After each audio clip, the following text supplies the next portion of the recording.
No.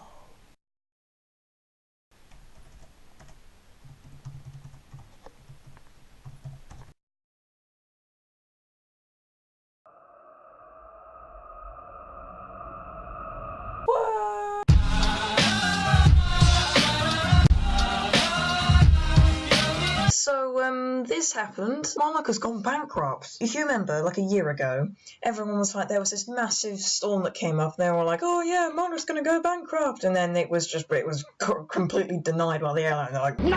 And then almost exactly a year later, this happens. But there is quite a few reasons why they have gone bankrupt.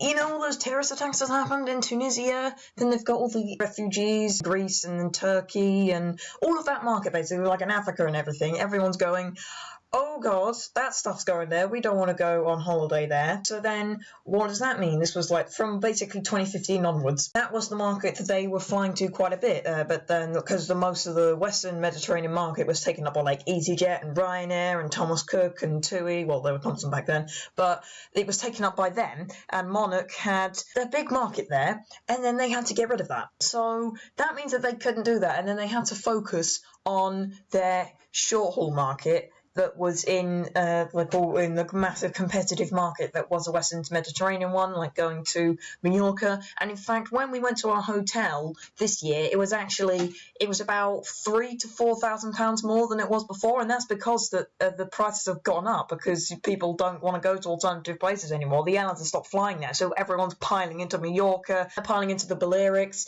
they're piling into the Tenerife, like the Canary Islands, Spain and Italy, like places like that, basically the Western Mediterranean, and they're not going to places like Morocco or Tunisia anymore, and Egypt even. So that's half the reason why Monarch went bust.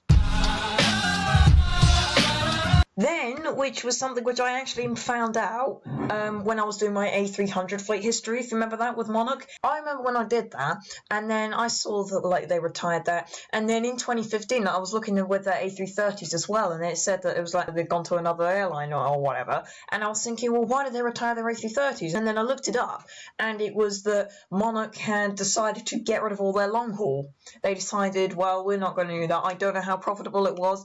If it was, I can understand what it would have been at the time, because Monarch would have gone, well, these are profitable but not kind of profitable. They cost quite a bit in comparison to the short haul routes, but look at the short haul routes, they're selling well, especially the ones in Africa, because, oh yeah, they're going to get attacked, will they? So then they got rid of their long haul and started focusing on short haul, so they started opening up more routes in the short haul market, and then a gunman goes on a beach in Tunisia, kills 30 people or whatever it was. People are deterred from that at first, and then all sorts of problems start happening in Greece and that. All the refugees and immigrants coming over, and everyone's going, we don't want to go there anymore, and then it kind of flows into that. So Monarch getting rid of their long haul pretty much killed them, because, I mean, look at Thomas Cook. Thomas Cook is probably their nearest competitor, I'd say. Well, I mean, TUI, it's a bit bigger than that, really. I mean, I think the closest competitor really is Thomas Cook, but Thomas Cook, they had the base, and then they have their short haul market. They're in the same problem as Monarch. They went to Greece and everything like that, and I mean they were having to downsize the market as well. They used to fly from Norwich to Palma, but now they don't. They stopped doing that last year. Well, in fact, they meant to this year, and then they had all those problems, and then that's why we had to go to Luton, because then they just completely got rid of it. But the thing is, they didn't get rid of their long haul. In fact, they've expanded their long haul. They go to Miami now. They go to Cancun, like all over the Caribbean. They go everywhere. So Thomas Cook, they managed to keep themselves going because they've got the long haul. They've also got the Mediterranean market. They also have their prices just a little bit lower than everyone else, and that means that they can mess around with you. Terrible customer service. They've managed to keep themselves going. They've been affected by that as well. I think they've managed to keep going to Rhodes. I think that's on a market that's all right, but they can't go to Africa or anywhere anymore. But they've managed to keep themselves going because they've got the long haul and they've got their other routes as well, so they're fine. But Monarch, who got rid of it, which was their business decision, which was their own fault, and then focusing on the short haul, meant that they were going to go out of business after these terrorist attacks happened. You may be going, well, wait, weren't Monarch going to other places as well? Yes, but that was not enough to cover the major markets which they had in Africa and the Eastern Mediterranean, like Cyprus and that, Cyprus, Turkey, Egypt, Morocco, Tunisia, all of that just went. because of all these terrorist attacks, and then people going, oh, we don't want to go there now, and I'm not being racist or anything, it's just, that's what happened. People didn't want to go there, Monarch had to downsize their market there, because people didn't want to go there, and they were going to lose money off of those routes if they didn't axe them. So then they had these other routes in the Western Mediterranean. To put it simply, there's too many seats for the amount of people that wanted to fly there, and as the season's now winding down, there's going to be a lot less people flying to those destinations. In fact, October, this is the last month really, and then after that, all the airlines close down for the winter. So this has come at a time when I think that the summer might have been it might have kept Monarch going. They managed to keep themselves going during the summer because they had quite a lot of flights. I mean, I've been on Monarch. I went on there. It seems like for some reason, every time I go on holiday, 3 months later, an airline goes bankrupt. I'll put this picture on screen now. Transaero 747 taken at Rhodes Airport. Then this is what happens afterwards.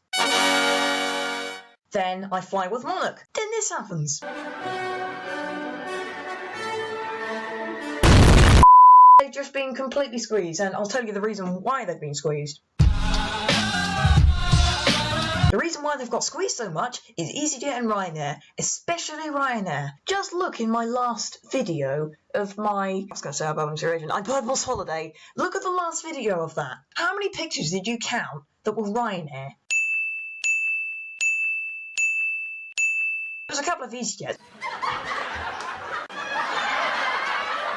But just look at the Ryanairs. There was 3 aircraft that I could see. There was 2 pulled up on the apron that I could see. There was another one that pulled into the gate right in front of me. There was loads that kept on taking off, and it was absolute madness. The amount of Ryanairs over there. They go from like Stansted, they go from Dublin, they've even got their... I mean, Ryanair, they have hubs in places, but they have a lot more what I call subordinate routes on air taking forward. But basically, they just go... They do more point to point. They don't have massive hubs like major airlines. They just completely swarmed the market in Parma. I mean, there's other airlines there. I mean, there was quite a few TUI ones, and as I said, there's a few EasyJets. Monarch, I saw 2 Monarch aircraft. I saw a Monarch A321, and then our aircraft that came in, which is the Monarch A320. That was kind of the reason why that Monarch were getting just squeezed out the market, because although they do have their prices low, they're not as low as EasyJets and Ryanair, especially Ryanair. So then the Balearics were completely priced out by Ryanair, and then Tenerife as well. Ryanair go there quite a lot. TUI also go there quite a lot. It's either package holidays that are quite cheap. So, like for people, it's either you go with a package holiday where it's a bit more expensive. Most of it's actually the cost of the hotel and the actual flights these days. Or you go with Ryanair where you just fly you there, or you book with a hotel. And in fact, the package deals are actually cheaper overall, because if you book with a hotel and then book with Ryanair or something like that, then it would actually be more expensive. So, I mean, that's the reason why people are going package holidays. But then there's some people that just they don't stay there for 2 weeks. They only go there for a week or whatever. So they manage to book with Ryanair. So the industry kind of balances out like that with Ryanair, and then things like TUI, and then Monarch were in there going, where the hell do they go? I mean, look at Thomas Cook. I saw a Condor plane, which is part of Thomas Cook, and I think 2 Thomas Cook planes take off. Basically, Monarch were priced out the market, as I said, because their market that they've been flying to loads. And I mean, I think Thomas Cook flew there a bit, TUI flew there a bit as well, but it was mainly Monarch that took up their market, and then the monopoly in their market, after that, it was gone. And then because they got rid of their long-haul flights, then, I mean, just look at it, like they went to a loss of 291 million. Look, 30 planes will have to be sent to pick up 110,000 people that are now stranded overseas because they've gone bankrupt with immediate effect. I don't know, but it seemed like the cabin crew on my flight, not on the way there really, but on the way back, I don't know if it was because they were trying to get us out quickly. I think that might have been part to do with it, but they were kind of on edge. They were on edge because I know they were trying to get us out. They wanted to get a seat quickly because, well, otherwise we missed our departure time. Because, I mean, what was it? It was early August in Parma, and it was the middle of the day, so it was like the busiest time ever. So I think they were trying to keep us on time. But other than that, they just seemed on edge as well. Like once we got flying, they were still on edge. Like the pilots, they didn't seem very good, but I think they were just really trying to concentrate and hold on their jobs, because they would have known that the airline was in trouble. They would have known that they were having problems with it. Because, I mean, these problems can trace as far back as, I mean, as I said, literally as far back as these long haul routes, because they didn't axe them.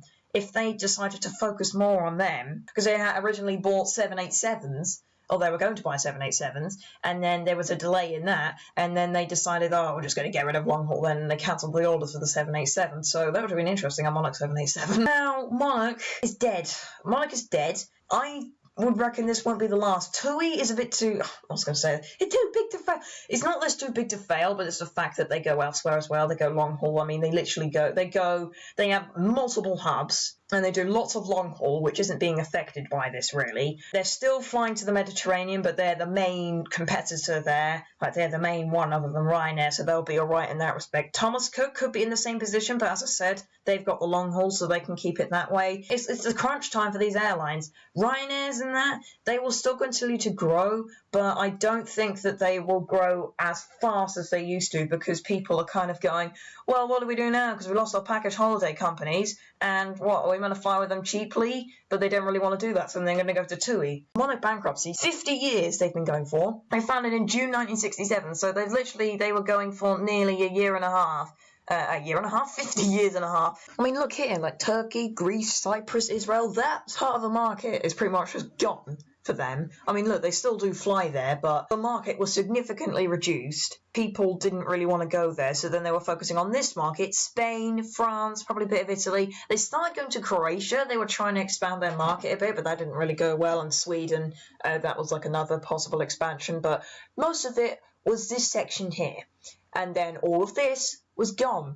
So that left all of this, well, not really Italy, but definitely France and Spain. All of that is filled up by Ryanair and TUI. Sweden doesn't bring in much, Croatia doesn't bring in much, and they got rid of their long haul. That's how Monarch went and collapsed. They thought they could downsize and focus on the short haul. Then the second they did that, realised that they couldn't do that their market was shrinking, and that they couldn't now actually set up a long haul because it would be too expensive, and now they were trying to compete in a highly competitive market, which was almost impossible to try and actually do well in. When I went with Monarch, they were basically just chartered out by Thomas Cook, because Thomas Cook were having their own problems, so they decided to charter out an airline which was also having the exact same problems. Thomas Cook, they were going to like Miami and stuff like that. I mean, their main base is Manchester, but as I said, they're fine. They're fine because they've got that long haul. But Monarch, they fly to Sweden, which doesn't bring in much. They go to like just Stockholm and that's it. I know they go to Zagreb and somewhere else in Croatia. They literally have 2 destinations in Croatia. Italy, I'm not too sure about. Well, you've got Alitalia there, but I mean, they could go in there because I've got low cost, but Ryanair probably in there, so I don't know about that. But France and Spain, especially Spain, that is where all the competitors are at. And then you've got the Canaries down here as well. You can include that in it as well. That is where all of the major competition is, and Monarch just weren't able to compete with that. They weren't able to try and keep themselves going off of that, and that's the reason why they collapsed. It's sad, I know. It was quite a surprise to me.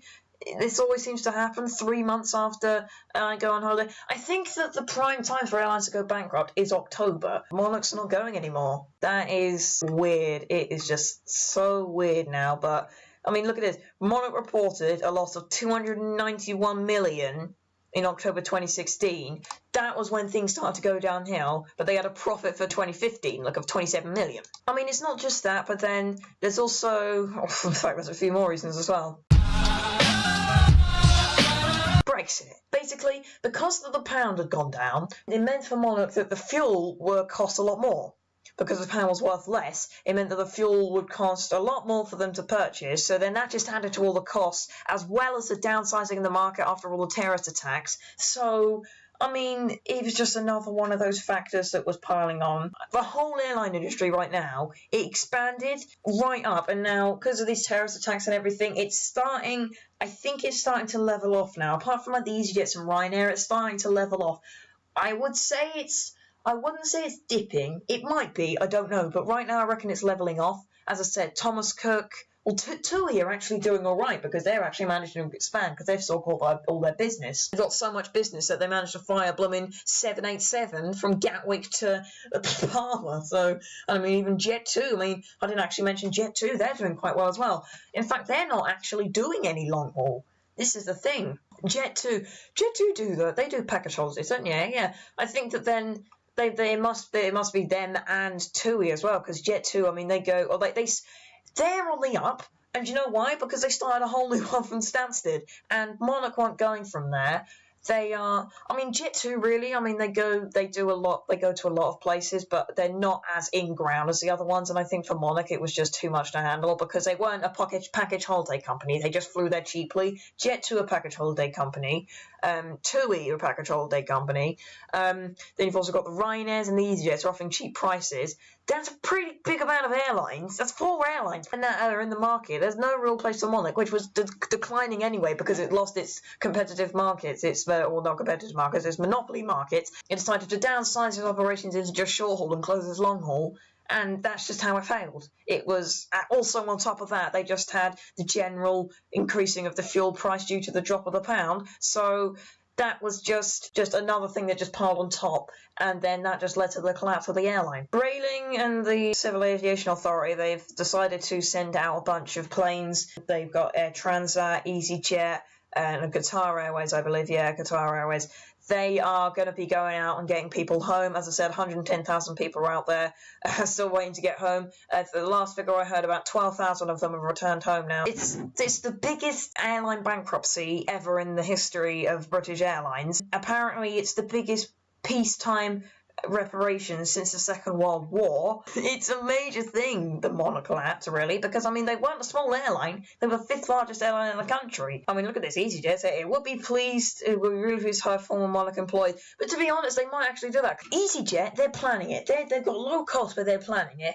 Ryanair are just absolutely ragged and aggressive. They're just set up over there, la la la. EasyJet are like, set up over there, set up over there. So they're still setting up loads of roofs. They're still bringing in money. They've still got a low cost. It's just that they are trying to expand their market. I think they're now starting to move out to other places. I think they have a hub in Paris, but they're starting to move out, like Austria, I think, maybe? I can't remember. But basically, they are starting to branch out now because they had some kind of hubs, but they're starting to also do the more point-to-point stuff, but mainly into the UK. Ryanair, because they're bigger, because they do more point-to-point just everywhere. So I think if EasyJet branch out to more places, then maybe they could bring more profits. And I mean, as I said, if they're getting more Monarch employees, which they actually need, they're already trained, that could just be free surplus employees for them to get. They're just like, oh, scoop them up. Because I mean, Monarch were literally based at EasyJet's hub, so I mean, they could easily just go there. They wouldn't have to be relocated to another massive airport. They'd just be moving to a different company. Anyway, I've been kind of rambling on for quite a while now.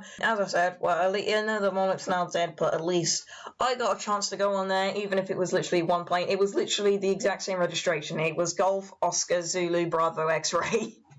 Literally just that one. And yeah, all the aircraft are going into storage now. I think that they'll be allocated to different airlines when they want them. Bye bye Monarch. Farewell Monarch.